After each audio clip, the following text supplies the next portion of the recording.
Studio 19.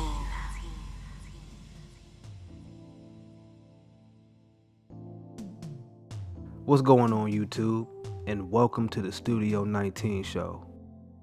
In this video, I'll show you how to light a kitchen scene. Now, lighting kitchens can be difficult due to limited space, but it doesn't have to be. With a little knowledge and resourcefulness, you'll learn how to turn this into this.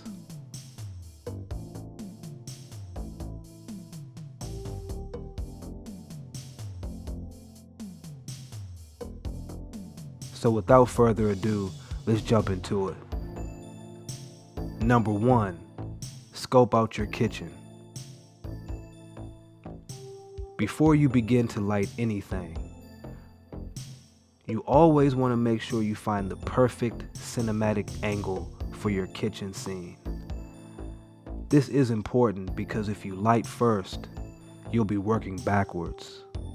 The last thing you want to do is set up lighting equipment only to find out that you'll need to move the lights somewhere else. Figure out where your actors will be standing so you know where and what to light. Take your time and find the right angle that matches what the scene is trying to convey to the audience.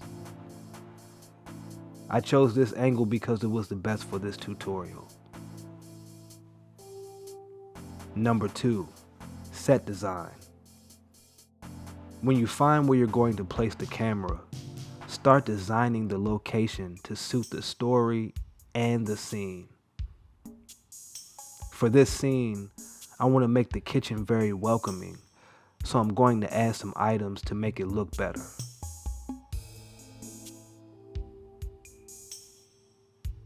If I were you, I would get a few fake plants because they give energy, vibrancy, and life to a scene.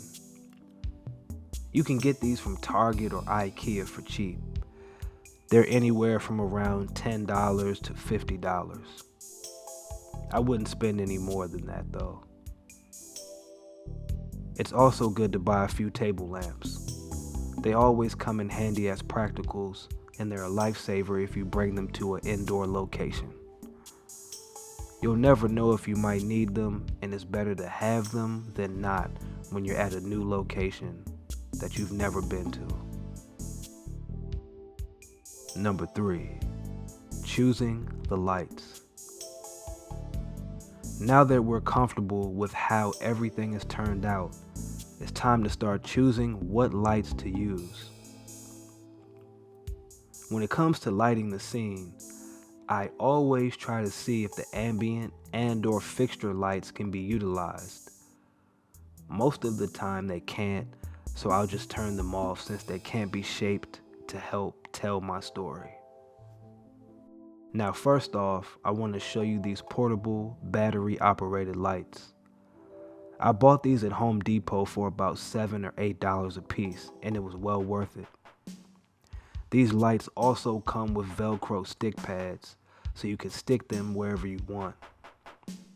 Also, you'll need to buy some extra Velcro pads from Home Depot, just in case the Velcro pads that came with the lights get damaged or worn out.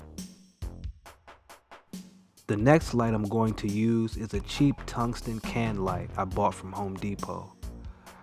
This light will be used as a top light because I plan to go for a low-key look with this kitchen scene. These can lights are about $10 or so, and they're well worth it. The third light I'm using is my Aperture Amaran HR672C. I'll be using this aperture light to slightly light the room in the background. The fourth lights I'll be using are the table lamps I talked about earlier.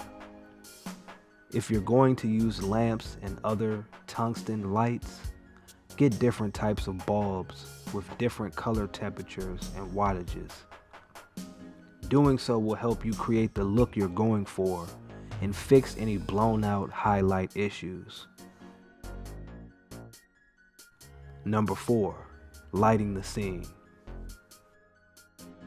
In the beginning, I always turn on my practicals and smaller lights first. This helps me see where the light is spilling so I know what areas need to be lit.